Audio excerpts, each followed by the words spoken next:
Gente, 8h04 em Campos, de volta com o Folha no Ar, ao vivo aqui pela Folha FM 98,3, ao vivo também pelo Face e pelo YouTube. Você que está ligado aqui na Folha, seja bem-vindo, muito bom dia, obrigado pela sua companhia. Estamos juntos nesta manhã de segunda-feira, hoje é dia 12. Essa semana teremos o dia de Santo Amaro, dia 15, que aliás é feriado em Campos. Não confunda, tá? Feriado municipal, dia 15 vai ser na quinta-feira. Quinta-feira, feriado de Santa Amaro. Bom, voltamos no oferecimento de Proteus, Unimed Campos, Laboratório Plínio Bacelar, vacina Plínio Bacelar e também de Radmed Diagnósticos por Imagem, com a nossa convidada hoje, a Pamela Nogueira, que é psicóloga, cognitivo-comportamental, e ela empresta para a gente aqui nesta manhã toda a sua expertise, todo o seu conhecimento, exatamente, né, nessas áreas todas que a gente pautou aqui para a gente falar. E como a gente já falou do início de ano, esse janeiro branco, e a importância de você, né, se apegar com a realidade, como ela falou, e projetar a sua vida e dentro daquilo que você, né, na meta que você vai alcançar. Aí depois que alcança, aumenta um pouquinho a meta, mas até lá, né?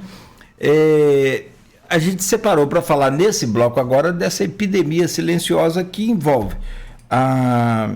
o estresse. Eu nem botei estresse aqui, mas o estresse, a ansiedade, a depressão e esse burnout, que é um problema assim desse mundo contemporâneo, mas que afeta todo mundo, inclusive coisas que a gente está achando que são só relacionadas aos novos, aos jovens. Não, é a todo mundo.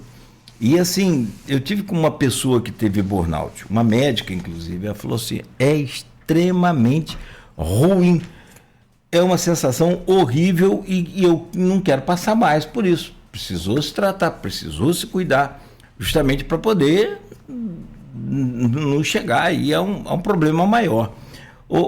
Pamela, são 8h06, e aí eu volto pedindo a você para trazer aí como é que é esse mundo contemporâneo e essas, vamos dizer, relativamente novidades para muitas pessoas que por vezes pode estar até passando por um problema e não sabe o diagnóstico ainda.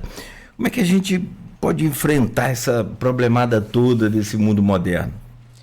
Bem, a gente sabe, né, que a gente tem uma vida muito corrida, a gente precisa sim trabalhar, ter o nosso sustento, porém o burnout ele vai ser o estresse crônico relacionado ao trabalho.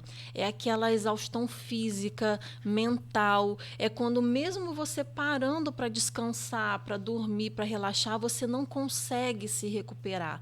E a gente tem que entender que viver exausto, principalmente emocionalmente, não é comum, né? Então isso vai já dando alguns sinais de alerta de que a gente precisa sim se cuidar e de repente que a gente está entrando num estado de burnout, porque a gente vai no modo automático. Então o janeiro branco, que é esse convite para a gente se olhar, para a gente se perceber, o post-it ali de não se deixar para depois, ao invés de ficar lidando com a alta produtividade o tempo inteiro. Você trouxe o exemplo dessa médica, né, que adoeceu aí com relação ao excesso de trabalho, e acontece com muitas pessoas. E aí a gente só vai se dar conta quando o corpo grita, quando vem a insônia, quando vem a ansiedade, a depressão, quando vem enxaqueca. Então, quando o nosso corpo fala de alguma forma, que eu costumo falar que grita, porque o corpo ele não vai dar sinais errados, né? A gente que vai tentando não escutar. Então, assim, a gente precisa ter muita atenção com isso. Quando eu falo que a gente tem que descansar o tanto que a gente trabalha, é para a gente ter, sim, essa recuperação física, mental, se desapegar um pouco também das redes sociais. A gente tem um período consciente que a gente precisa desacelerar e ficar afastado, porque senão a gente vai ali rolando a tela, vai olhando o tempo inteiro, a gente não percebe o tempo que a gente gasta, né, na tecnologia. Então, assim, trazer a nossa vida mais para o momento presente. O Brasil, ele tem alguns dados assim bem altos. A Organização Mundial de Saúde diz que o Brasil, né, é o país mais ansioso do mundo, levando também a afastamentos de trabalho por conta disso.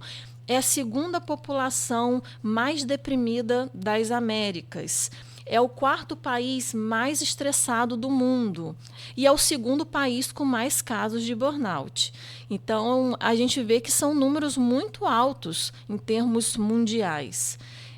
Então, assim, a gente vê quanto que a gente está adoecido psicologicamente, emocionalmente. Então, quando a gente vem falar do autocuidado, da atenção biopsicossocial, como um todo, da sociedade estar engajada nisso, não é um luxo, né? Não é um privilégio fazer terapia, é uma necessidade. Então, eu acho que depois da pandemia, a gente viu o quanto que a gente não pode negligenciar a nossa saúde mental. Muitas pessoas entenderam e foram perdendo seus preconceitos, suas dificuldades com relação à psicoterapia, com relação à figura do psicólogo, que há um tempo atrás era muito associado psicólogo é coisa de doido, de maluco, então eu não quero ser enquadrado nisso, eu não preciso de profissional de saúde mental, nem psicólogo, nem psiquiatra.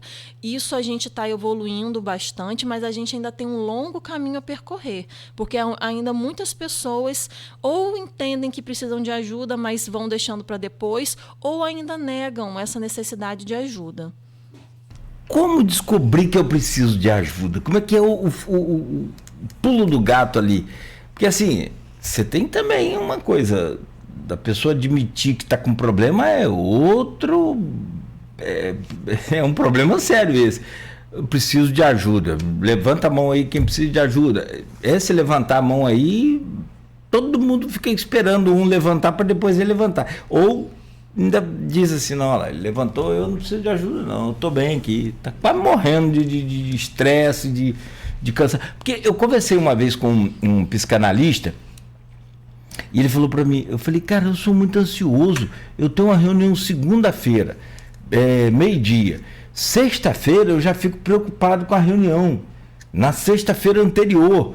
Ele falou, Cláudio, se você não tem ansiedade é porque você já morreu. Só precisa controlar, deixa você ficar ansioso um pouquinho no domingo. Tem uma tal de depressão do domingo à tarde que é um negócio doido, né? Exatamente. Tem pessoas que já vão ouvindo ali a música de um determinado programa de TV, né? Que é característico, que já vão entrando naquela depressão porque vai começar tudo na segunda-feira. Isso é um sinal de que a pessoa está naquele... não sei se é workaholic, mas está nesse burnout. Pode ser... Porque eu não estou mais com isso, não. Eu andei com isso, mas de um tempo para cá agora eu relaxei, não estou mais com negócio de domingo à tarde. A gente fica preocupado que depois do jogo. Você sabe, eu quando era novo, eu trabalhei desde criança, muito criança, 12 anos eu trabalhava. E tinha aquela horinha do almoço, estudava e trabalhava. Aí tinha aquela horinha do almoço que eu começava a trabalhar 1h da tarde, na venda lá. Tocava aquela musiquinha do Globo Esporte, do Esporte, do Globo Esporte. Eu já sabia que estava na hora de eu ver. Hoje, quando toca, eu fico, tá na hora. É impressionante como que essa coisa marca a gente e é para toda a vida. Sim, eu ouço muito quando canta aquela musiquinha do Fantástico, né? Tipo assim, acabou, pronto, nossa. Já a segunda-feira já tá ali. Não, mas você tá bem, porque no Fantástico eu já nem ouço, mas que eu tô dormindo para trabalhar. Assim, a gente... são sinais, né, de que a gente está estressado, de que a gente está num período de exaustão. Então, a gente precisa ir percebendo isso. E o quanto a saber se eu preciso procurar uma ajuda ou não, a gente, no fundo, sempre sabe, a gente vai adiando, né? Ou a gente não quer olhar para determinada situação naquele momento. E eu digo assim, a terapia, ela não tem que ser para apagar incêndio, né? Eu estou ali mal, eu não estou aguentando mais, eu vou, então, buscar a terapia. A gente não precisa chegar numa situação extrema de adoecimento para buscar ajuda. né? Então, eu acho que a gente desmistificando essa figura do psicólogo, a busca de ajuda, a gente já começa a perceber mais os sinais e não esperar chegar num adoecimento maior, né? Realmente a gente trabalhar de uma maneira mais preventiva, porque depois que tem uma dificuldade já instalada, um transtorno mental, uma depressão mais grave, né, o tratamento também ele vai ser mais longo, né? Quanto mais a gente deixa para depois, mais longo vai sendo o tratamento. Então, se eu posso fazer isso de uma maneira preventiva, ou assim que eu começo a perceber algumas dificuldades, né, eu tenho mais chances de sair daquele quadro com mais rapidez. É porque você tem ainda, e não é. Quer dizer, não é de hoje, eu fico até preocupado em ficar repetindo isso, eu não estou sendo muito repetitivo, mas as pessoas falam assim, e eu ainda ouço isso, e o que é pior, de gente mais nova um pouco. Cara, você precisa de uma terapia, é bom, vai te ajudar. Eu não estou maluco. Cara, terapia não é para maluco, pelo contrário, você está maluco, você vai procurar outro tipo de tratamento que tem cura, que tem ajuda, que tem socorro. Agora, a terapia se tá, porque a gente costuma ir muito ao dentista quando está dor de dente, né? É o que você falou, buscar um psicólogo não é para apagar incêndio, é para evitar que pegue fogo, gente. Exatamente. Basicamente é isso. Exatamente. E falando também, né, a gente está falando aqui muito das questões individuais, né, dos cuidados individuais.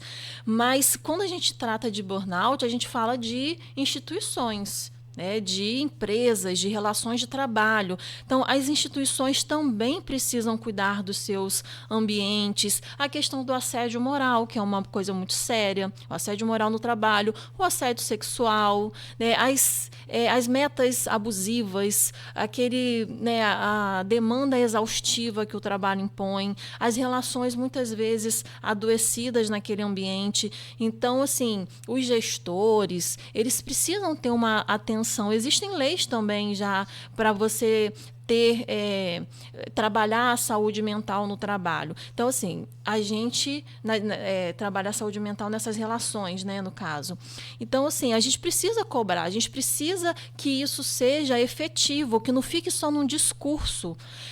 Falar isso o ano inteiro, né, ter profissionais de psicologia, da saúde mental trazendo essas informações, acho que reforça cada vez mais essa importância. Então, a gente vai mudando a nossa mentalidade. Mudar uma mentalidade, um padrão, não é de uma hora para outra. Se já é difícil com uma pessoa, né, no processo de psicoterapia, imagina socialmente, imagina mudar uma cultura, né, que já vem com um certo padrão. Mas a gente vê que, obviamente, isso é possível, sim. Então, a gente precisa ser incansável nesse tema.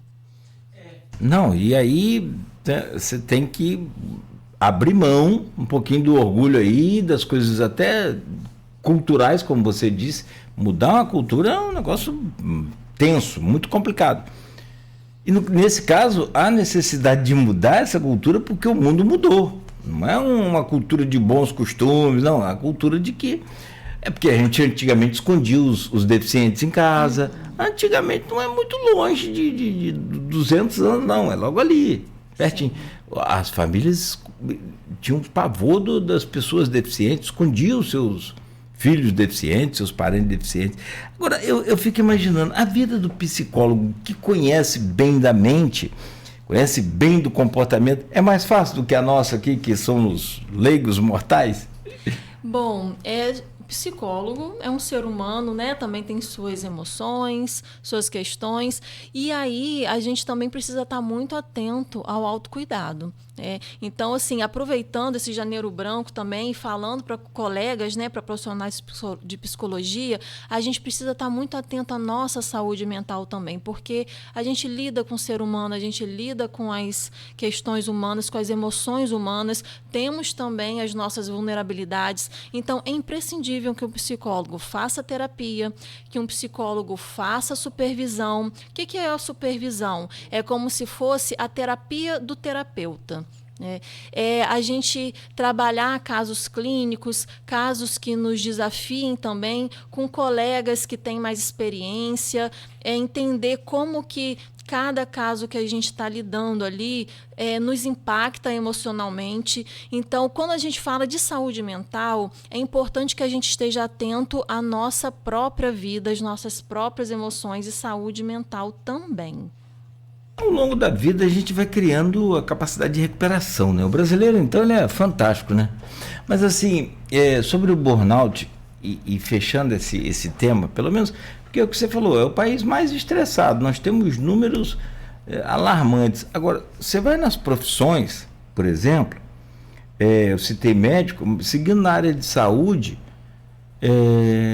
você vai na profissão de enfermeiro, o cara trabalha no Ferreira Machado, que eu acho que é um dos piores locais para quem não está preparado trabalhar. Para quem está preparado, está lá, sabe que é um hospital de referência de atendimento emergencial, de casos agudos, graves, como é um caso de acidente, né? Enfim, tiro, tem de tudo. Assim, eu já passei plantão de algumas horas só por dia, fazendo reportagem carnaval na época que tinha carnaval em Campos, no Ferreira Machado. Nossa, está escalado pro Ferreira Machado. Aí ia pra lá, tiro, bomba, facada, pedrada, caco de vidro, que você imaginar. E aí, um dia que a gente ficava lá, você sai de lá, já você imagina o cara que ele acostuma a ver sangue, acostuma a ver. Eu não sei se o ser humano acostuma com essa coisa, eu não sei. E ele dá plantão lá, às vezes coincide, sai correndo para dar um plantão lá na Unimed, que é o mesmo profissional, enfim. E aí vem esse tipo de profissional. Os professores, por exemplo, também é outra profissão que, para a pessoa ganhar um pouquinho melhor, tem que trabalhar em três escolas, ter não sei quantas matrículas que é falado. E como que você começa esse ano sabendo que você vai ter 2 escolas públicas e uma particular, por exemplo, para poder dar aula esse ano todo? Como é que você... Qual tipo de... Porque assim, ninguém é super-homem, super-mulher, não tem essa história, né? Sim. Por isso que eu digo que quando a gente fala de saúde mental, tem muitas questões sociais, né? Dinheiro não traz felicidade, mas a gente sabe que dinheiro vai diminuir o estresse. Se você não tem como sustentar a sua família, pagar as suas contas, pagar um aluguel, ter uma qualidade de vida, obviamente que a saúde mental vai ficar abalada, que isso vai mexer com as suas emoções, vai trazer irritabilidade, preocupações excessivas. Então, ter boas condições de trabalho,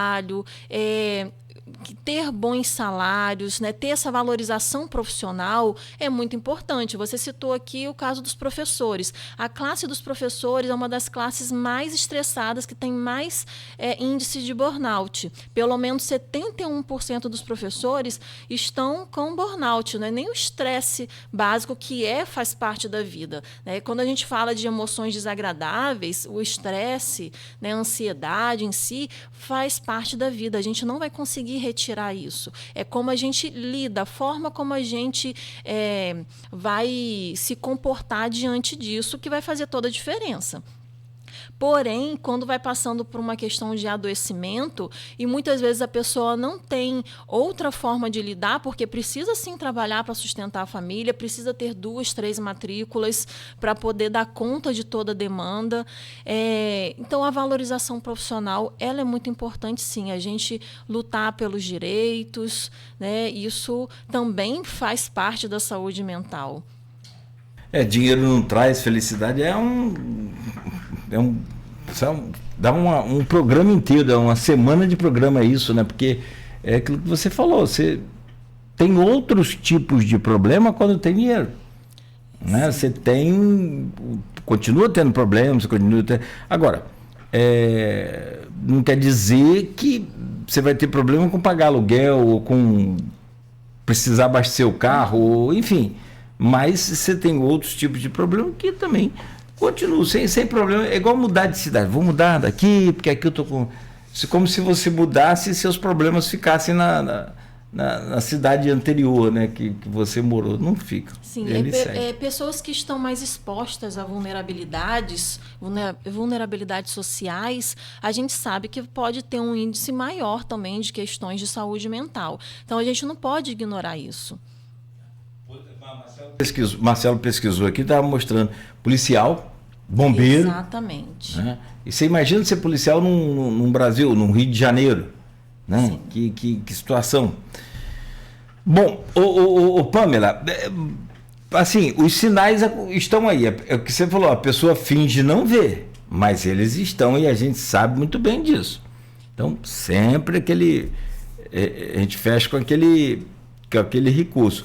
Procurar um terapeuta.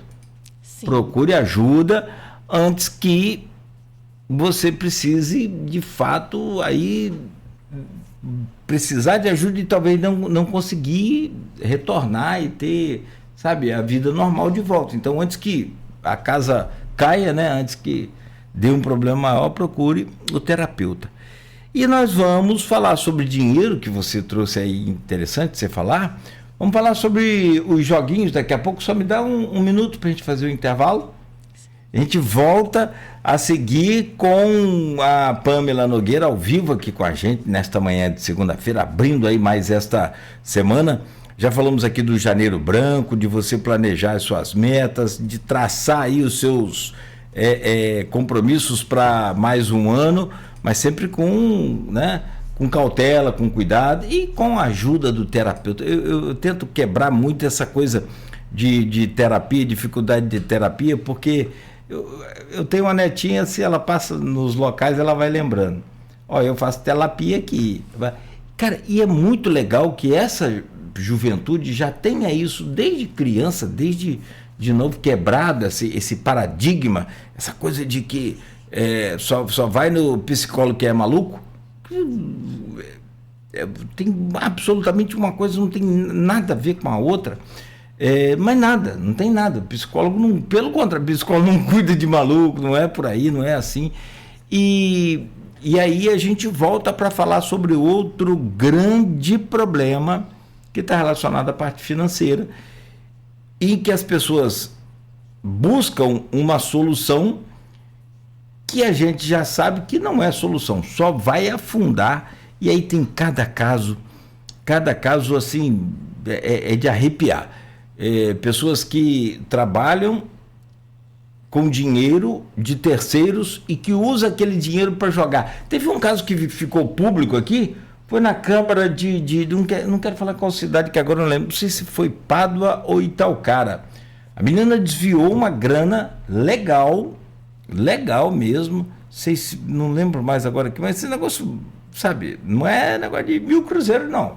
Desviou uma grana legal, tudo para joguinho. Porque o joguinho, o tal do tigrinho, o tal de bet, enfim, eles só pagam para dar como é que é? Uma alegriazinha a você no começo e logo depois, né, você... Eu só conheço uma pessoa que jogou aqui num time de futebol, apostou, acho que foi R$50, ganhou 2.500, cancelou a conta, nunca mais voltou. Aí esse, beleza. Mas fora isso, então, eu quero só... tem muito... Olha, teve Santa Catarina, que o Marcelo achou aqui, a pessoa jogou lá da Câmara, Marcelo, 77 mil foram perdidos também com apostas online, dinheiro do povo, né? Enfim, vamos falar sobre isso daqui a pouco no próximo bloco, são 8h28. Tem como a gente se livrar desse vício? Você, daqui a pouco, me responde. Por favor. Será que tem uma saída para esse fim do túnel aí? São 8h28, conversando com a Pamela Nogueira ao vivo aqui na Folha FM, no oferecimento de Proteus, Unimed Campos, Laboratório Plínio Bacelar, Vacina Plínio Bacelar e Radmed Diagnósticos por Imagem. Esse é rápido, esse intervalo, a gente volta bem ligeiro para seguir nessa conversa bacana aqui com a Pamela Nogueira hoje. A Proteus, moderna empresa especializada em medicina e segurança do trabalho, está preparada para atender e implantar as necessidades de saúde e segurança do trabalho e do